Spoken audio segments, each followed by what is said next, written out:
देश भर में लगातार सामने आ रहे पेपर लीक मामलों, लाखों छात्रों के भविष्य से हुए खिलवाड़ और हालिया छात्र आंदोलनों के बाद केंद्र सरकार अब परीक्षा प्रणाली में सबसे बड़ा कानूनी बदलाव करने जा रही है। सरकार ने लोक परीक्षा अनुचित साधनों की रोकथाम अधिनियम 2024 को और ज्यादा सख्त बनाने के लिए नया संशोधन विधेयक तैयार किया है। इस नए कानून का मकसद सिर्फ पेपर लीक करने वालों को सजा देना नहीं होगा, बल्कि पूरे नेटवर्क को जड़ से खत्म करना है।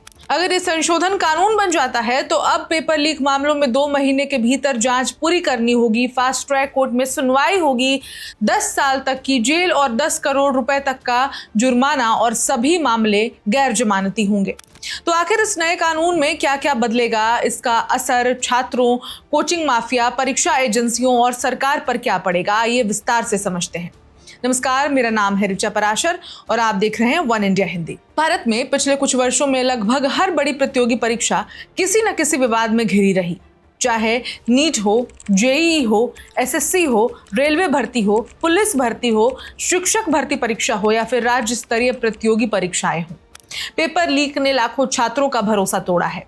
सरकार पहले ही लोक परीक्षा अनुचित साधनों की रोकथाम अधिनियम 2024 लागू कर चुकी थी, लेकिन हाल की घटनाओं और छात्रों के बढ़ते आक्रोश के बाद सरकार को महसूस हुआ केवल कानून बनाना काफी नहीं है। सबसे बड़ी समस्या थी धीमी जांच, लंबी अदालत प्रक्रिया और संगठित गिरोहों तक कार्रवाई का ना पहुंचना। इसी वजह से अब सरकार नया संशोधन लेकर आई है। सबसे बड़ा बदलाव जो हुआ है वो है जांच की समय सीमा। अब तक पेपर लीक मामलों की जांच जो है महीनों या कई बार वर्षों तक चलती रहती थी। इसका फायदा आरोपियों को मिलता था, सबूत कमजोर हो जाते थे, गवाह बदल जाते थे और कई मामलों में आरोपी जमानत लेकर बाहर आ जाते थे। लेकिन नए संशोधन के तहत अब जांच को हर हाल में 2 से 3 महीनों के भीतर पूरा करना अनिवार्य बनाया जा रहा है। यानी जांच एजेंसियां अब फाइलें वर्षों तक लंबित नहीं रख सकेंगी। डीएसपी या एसीपी के नीचे का अधिकारी जांच नहीं करेगा।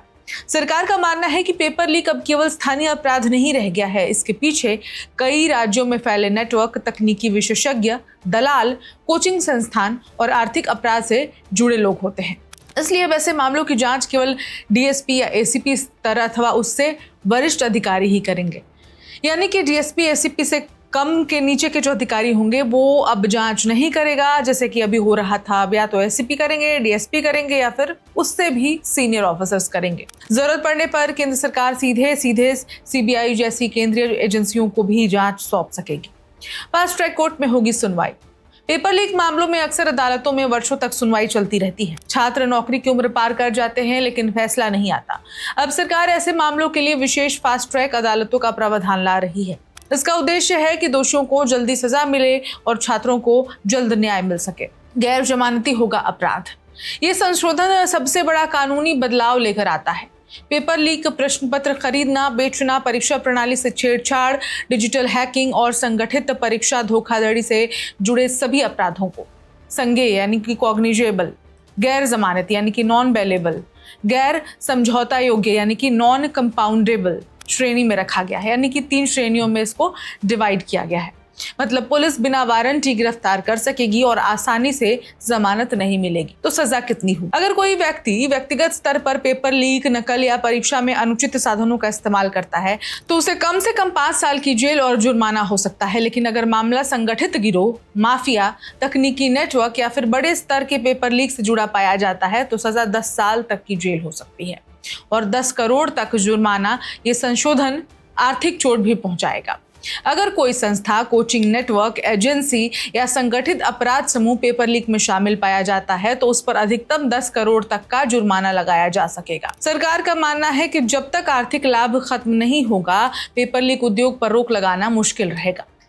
किन परीक्षाओं पर लागू होगा कानून? ये संशोधन केवल नीट तक सीमित अब नहीं रहने वाला है।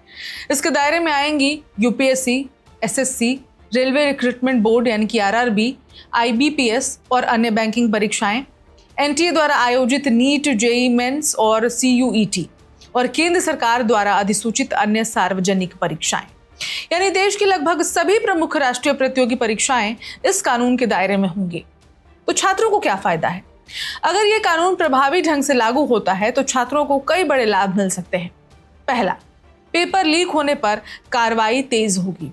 दूसरा, दोषियों को जल्दी सजा मिलेगी। तीसरा, बार बार परीक्षा रद्द होने की नौबत कम होगी। चौथा, परीक्षा प्रणाली पर भरोसा मजबूत होगा। क्या केवल कानून से समस्या खत्म हो जाएगी?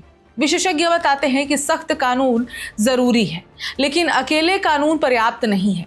इसके साथ साथ परीक्षा प्रणाली में तकनीकी सुधार भी जरूरी है, जैसे encrypted digital paper transmission, AI आधारित निगरानी, सुरक्षित प्रिंटिंग सिस्टम, बायोमेट्रिक सत्यापन, परीक्षा केंद्रों का real time monitoring, cyber audit, data सुरक्षा।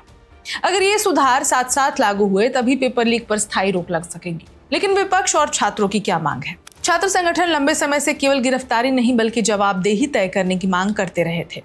उनका कहना था कि केवल छोटे कर्मचारियों पर कार्रवाई करने से समस्या खत्म नहीं होगी। पूरी परीक्षा प्रणाली में पारदर्शिता और संस्थागत सुधार जरूरी है। सरकार का दावा है कि नया संशोधन इसी दिशा में बड़ा कदम है। तो क्या ये नया कानून वास्तव में भारत की परीक्षा प्रणाली को बदल देगा? यही सबसे बड़ा सवाल है। तो आपको बता दें कि अगर ये संशोधन संसद से पारित होकर कानून का रूप लेता है तो इसे देश की सार्वजनिक परीक्षा व्यवस्था में अब तक के सबसे बड़े कानूनी सुधारों में से एक माना जाएगा। पहली बार पेपर लीक को केवल एक परीक्षा संबंधी अनियमितता नहीं बल्कि करोड़ों युवाओं के भविष्य, उनके सपनों और देश की मेरिट आधारित व्यवस्था पर सीधा हमला मानकर देखा जा रहा है। पिछले कुछ वर्षों में देश ने कई बड़ी प्रतियोगी परीक्षाओं में पेपर लीक के आरोप देखे हैं। कई बार परीक्षाएं रद्द हुई हैं, दोबारा आयोजित करनी पड़ी, लाखों छात्रों को महीनों तक इंतजार करना पड़ा और हजारों परिवारों की उम्मीदें टूट गईं। ऐसे में केवल दोषियों की गिरफ्तारी काफी नहीं थी, बल्कि एक ऐसी व्यवस्था की जरूरत महसूस की जा रही थी जो अपराध होने के बाद नहीं बल्कि अपराध होने से पहले ही उसको रोक सके। सरकार का दावा है कि यही उद्देश्य इस नए संशोधन का है।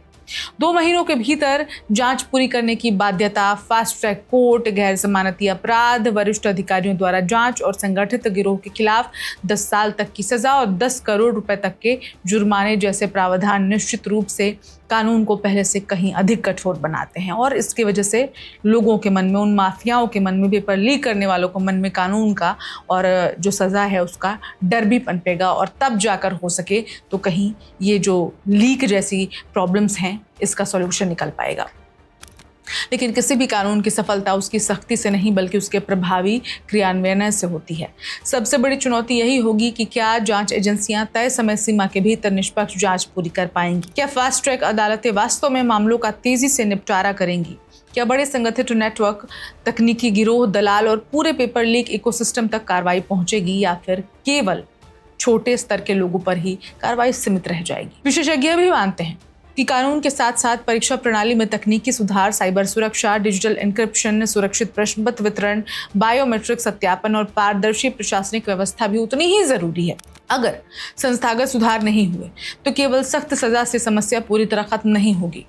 आज देश का हर छात्र यही चाहता है कि उसकी मेहनत का मूल्यांकन केवल उसकी योग्यता के आधार पर हो, न कि किसी पेपर लीक माफिया या भ्रष्ट नेटवर्क के कारण उसका भविष्य दांव पर लगे।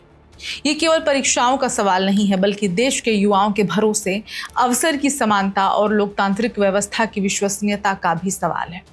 तो अब सबकी नजर संसद पर होगी, जहां इस संशोधन विधेयक पर चर्चा होगी।